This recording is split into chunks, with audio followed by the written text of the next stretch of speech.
Hi friends, എല്ലാവർക്കും കാവ്യാസ് kitchen ഡയറിയിലേക്ക് സ്വാഗതം. എല്ലാവർക്കും സുഖമല്ലേ? ഇന്ന് ഞാൻ വന്നിരിക്കുന്നത് ഒരു നോർത്ത് ഇന്ത്യൻ വെജിറ്റേറിയൻ ഡിഷായ കടായി പനീറുമായിട്ടാണ്. അപ്പം വളരെ എളുപ്പത്തിൽ നമുക്ക് വീട്ടിൽ തന്നെ ഉണ്ടാക്കിയെടുക്കാൻ പറ്റും. കടായി പനീർ മസാല ഉപയോഗിച്ചിട്ട്, അതും വീട്ടിൽ തന്നെ ഉണ്ടാക്കിയ മസാലയാണ്. അപ്പോൾ നിങ്ങൾ എല്ലാവരും വീട്ടിൽ ട്രൈ ചെയ്യണം. വളരെ നല്ലൊരു റെസിപ്പിയാണിത്. അപ്പോൾ നിങ്ങൾക്ക് ജീര റൈസിൻ്റെ കൂടെയും അതേപോലെ ബട്ടർ റൈസിൻ്റെ കൂടെയൊക്കെ ഒരു കോമ്പിനേഷനായിട്ടും യൂസ് ചെയ്യാം. അപ്പോൾ എൻ്റെ കുറച്ച് സബ്സ്ക്രൈബേഴ്സ് വെജിറ്റേറിയൻ റെസിപ്പിക്ക് റിക്വസ്റ്റ് ചെയ്തിട്ടുണ്ടായിരുന്നു. അതുകൊണ്ടാണ് ഞാൻ ഇന്നൊരു വെജ് റെസിപ്പി ആയിട്ട് വന്നത്. അപ്പോൾ നിങ്ങൾക്ക് ഇങ്ങനെയുള്ള നോൺ വെജും അതേപോലെ തന്നെ വെജ് റെസിപ്പിയൊക്കെ എൻ്റെ ചാനലിൽ പ്രതീക്ഷിക്കാം. നിങ്ങൾ വീട്ടിൽ ട്രൈ ചെയ്യുക, എന്നിട്ട് അതിൻ്റെ കമൻസും ഫീഡ്ബാക്കും ഒക്കെ എന്നെ അറിയിക്കുക. എൻ്റെ ചാനൽ ആദ്യമായിട്ട് കാണുന്നവരാണെങ്കിൽ സബ്സ്ക്രൈബ് ചെയ്യാൻ കൂടി മറക്കരുത്. അപ്പം നമുക്ക് നോക്കാം എങ്ങനെയാണ് കടായി പനീർ നമുക്ക് വീട്ടിൽ ഉണ്ടാക്കുന്നതെന്ന്. ഓക്കെ,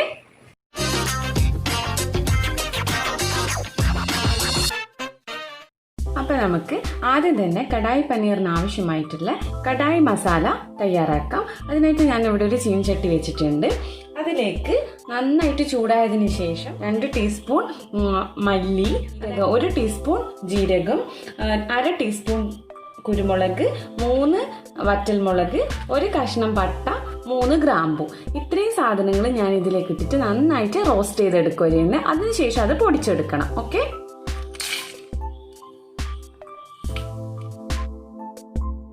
നന്നായിട്ട് പൊടിച്ചെടുക്കണം ഇത് മിക്സിയിൽ. ഞാനിവിടെ കടായി മസാല നന്നായിട്ട് പൊടിച്ച് കൊണ്ടുവന്നിട്ടുണ്ട്. ഇനി നമുക്ക് കടായി പനീറിൻ്റെ ഗ്രേവിക്ക് ആവശ്യമായിട്ടുള്ള കാര്യങ്ങളാണ് ചെയ്യേണ്ടത്. അതിനായിട്ട് ഞാനിവിടെ ഒരു കടായി വെച്ചിട്ടുണ്ട്. അതിലേക്ക് 2 ടേബിൾ സ്പൂൺ സൺഫ്ലവർ ഓയിൽ ഒഴിച്ചിട്ടുണ്ട്. നിങ്ങൾക്കിപ്പോൾ ഓയിലിന് പകരമായിട്ട് ബട്ടറും ഇവിടെ ഉപയോഗിക്കാം. പക്ഷെ ഞാനിപ്പോൾ സൺഫ്ലവർ ഓയിലാണ് ഒഴിച്ചിരിക്കുന്നത്. ഇതിലേക്ക് 1 സവാള, 2 തക്കാളി, പിന്നെ ഒരു 4 അല്ലി വെളുത്തുള്ളി, 1 കഷ്ണം ഇഞ്ചി, അതേപോലെ തന്നെ കുറച്ച് അണ്ടിപ്പരിപ്പ്, ഇതൊരു 5 അണ്ടിപ്പരിപ്പ് ഉണ്ടാവും. അത് ഇതിലേക്ക് ഇട്ട് കൊടുക്കാം.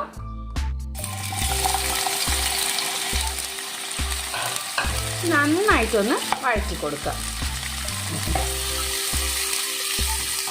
ഇപ്പം നമ്മൾ നന്നായിട്ട് വഴറ്റിയതിന് ശേഷം ഇതും മിക്സിയിൽ അരച്ചെടുക്കണം. ഇതാണ് കടായി പനീറിൻ്റെ ഗ്രേവി ആയിട്ട് നമ്മൾ ഉപയോഗിക്കുന്നത്.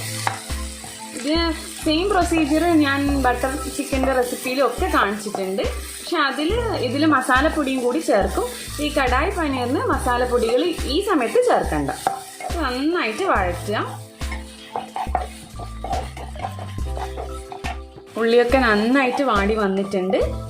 കണ്ടോ, ഈ ഒരു പരിവാണ് വേണ്ടത്. ഒരുപാടങ്ങ് ബ്രൗൺ ഒന്നും ആവേണ്ട ആവശ്യമില്ല. അതേപോലെ ഒരു നന്നായിട്ടൊന്ന് വാടി വന്നാൽ മതി. കണ്ടോ, ഉള്ളിയൊക്കെ നന്നായി വാടി വന്നിട്ടുണ്ട്. ഈ സമയത്ത് നമുക്ക് ഗ്യാസ് ഓഫ് ചെയ്യാം. എന്നിട്ട് ഇത് നന്നായി തണിഞ്ഞതിന് ശേഷം നമുക്ക് മിക്സിയിൽ അരച്ചിട്ട് കൊണ്ടുവരണം. ഓക്കെ, ഇനി നമുക്ക് പനീറിനെ ഒന്ന് ഫ്രൈ ചെയ്തെടുക്കണം. ഞാൻ നേരത്തെ എടുത്ത പാൻ തന്നെയാണ് എടുത്തിരിക്കുന്നത്. ഇതിലേക്ക് 2 ടേബിൾ സ്പൂൺ ബട്ടർ ഒഴിച്ചു കൊടുക്കാം. ഇപ്പം മെൽട്ടായി വരുന്നുണ്ട്. ഇനി നമുക്കിതിലേക്ക് പനീർ ചേർത്ത് കൊടുക്കാം. ഞാനിപ്പോൾ ഇവിടെ അമൂലിൻ്റെ പനീർ എടുത്തിരിക്കുന്നത്. കണ്ടോ, ഇങ്ങനെ ക്യൂബ്സ് ആയിട്ടാണ് കിട്ടുന്നത്. നിങ്ങൾക്ക് ബ്ലോക്സ് ആയിട്ടുള്ള പനീർ വാങ്ങാൻ കിട്ടും.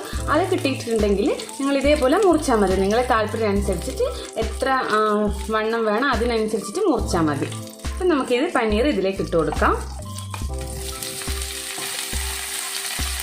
ഇത് എപ്പോഴും മീഡിയം ഫ്ലെയിമിൽ വെച്ചാൽ മതി, അല്ലെങ്കിൽ പനീർ പെട്ടെന്ന് കരിഞ്ഞു പോകും. അത് ജസ്റ്റ് ഒരു ബ്രൗൺ ഷെയ്ഡ് എല്ലാ ഭാഗത്തും വരുമ്പോൾ നമുക്കിത് മാറ്റണം. ഈ ഫ്രൈ ചെയ്യുന്നത് ഇഷ്ടമില്ലെങ്കിൽ നിങ്ങൾക്ക് ആ സ്റ്റെപ്പ് അവോയ്ഡ് ചെയ്യാം. പക്ഷേ ഫ്രൈ ചെയ്യുമ്പോൾ അതിൻ്റെ ഒരു യഥാർത്ഥ ടേസ്റ്റ് വരുള്ളൂ. അല്ലെങ്കിൽ നമ്മൾ പനീർ കറിയിലിടുന്ന സമയത്ത് ഒരു പച്ചച്ചോയ, പനീറിൻ്റെ ഒരു പച്ചച്ചോയ എനിക്കെപ്പോഴും ഫീൽ ചെയ്യാറുണ്ട്. പിന്നെ കറിയിലിടുന്ന സമയത്ത് ഫ്രൈ ചെയ്തിട്ടില്ലെങ്കിൽ ഇത് പൊട്ടിപ്പോവാനുള്ള സാധ്യതയുണ്ട്. കണ്ടോ, ചെറുങ്ങനെ ബ്രൗൺ വരുന്ന കണ്ടോ. ആ സമയത്ത് ഒന്ന് മറിച്ചിട്ട് കൊടുക്കാം. ഒരുപാട് ബ്രൗൺ ആവരുത്, ഈ സോഫ്റ്റ്നെസ് കിട്ടൂല, പനീർ റബ്ബർ പോലെ ആയിപ്പോവും. ഏകദേശം ഈ ഒരു സമയമാകുമ്പോൾ നമുക്ക് പനീർ അടുപ്പിൽ നിന്ന് മാറ്റണം. നമുക്ക് ഇതിലേക്ക് ഒരു 1/2 ടീസ്പൂൺ കൂടി ബട്ടർ ഇട്ട് കൊടുത്ത് അതിലേക്ക് ഒരു പച്ചമുളക് നീളത്തിൽ അരിഞ്ഞത് ചേർത്ത് കൊടുക്കാം. അതേപോലെ തന്നെ ഒരു ബേ ലീഫും ചേർത്ത് കൊടുക്കാം. ഇത് ബേ ലീഫ് എന്ന് പറയുന്നത് വഴനയില, അതും ഒന്ന് ചേർത്ത് കൊടുത്തിട്ട് നന്നായിട്ടൊന്ന് വഴറ്റാം. പിന്നെ നമുക്ക് ചേർത്ത് കൊടുക്കേണ്ടത് ഒരു വലിയ സവാള സ്ക്വയറായിട്ട് മുറിച്ചതും ഒരു അര കാപ്സിക്കം ഇതും കൂടി ഇതിലേക്ക് ചേർത്ത് കൊടുക്കാം.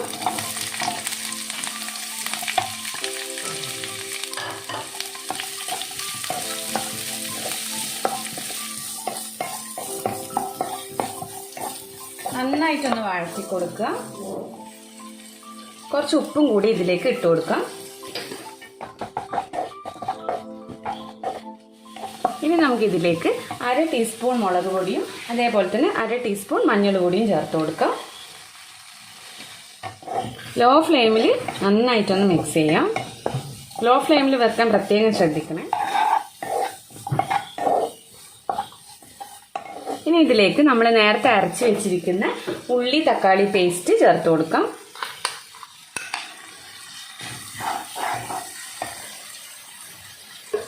ഒരു കപ്പ് വെള്ളം കൂടി ഒഴിച്ചിട്ട് നന്നായിട്ടൊന്ന് മിക്സ് ചെയ്യാം.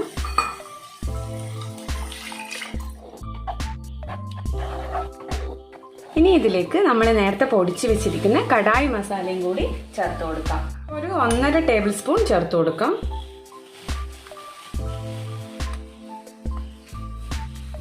നന്നായിട്ടൊന്ന് മിക്സ് ചെയ്യാം. ഈ സമയത്ത് നമുക്കിതിൻ്റെ ഉപ്പ് ഒന്ന് നോക്കാം.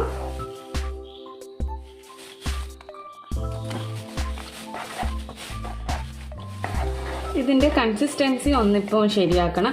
കാരണം ഇത് തണിയും തോറും നല്ല കട്ടിയായി വരും. അപ്പോൾ നമുക്ക് കുറച്ചും കൂടി ഒരു വെള്ളം ഇതിലേക്ക് ചേർത്ത് കൊടുക്കാം. ഒരു 1/2 കപ്പ് വെള്ളം കൂടി ഇതിലേക്ക് ചേർത്ത് കൊടുക്കാം. ചൂടുവെള്ളമാണ് എപ്പോഴും ചേർക്കേണ്ടത്.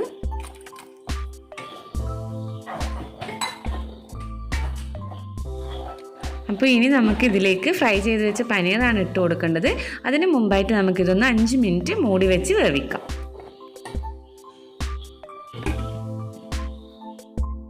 അപ്പോൾ ഞാൻ ഇതിലേക്ക് ഫ്രൈ ചെയ്ത് വെച്ച പനീർ ആഡ് ചെയ്തിട്ടുണ്ട്. 1 ടീസ്പൂൺ ഗരം മസാല കൂടി ഒന്ന് ഇട്ട് കൊടുക്കാം. നന്നായിട്ടൊന്ന് മിക്സ് ചെയ്യാം. ഒരു 2 മിനിറ്റ് തിളച്ചതിന് ശേഷം നമുക്ക് ഗ്യാസ് ഓഫ് ചെയ്യാം. പിന്നെ മല്ലിയില കൊണ്ടൊന്ന് ഗാർണിഷ് ചെയ്യാം.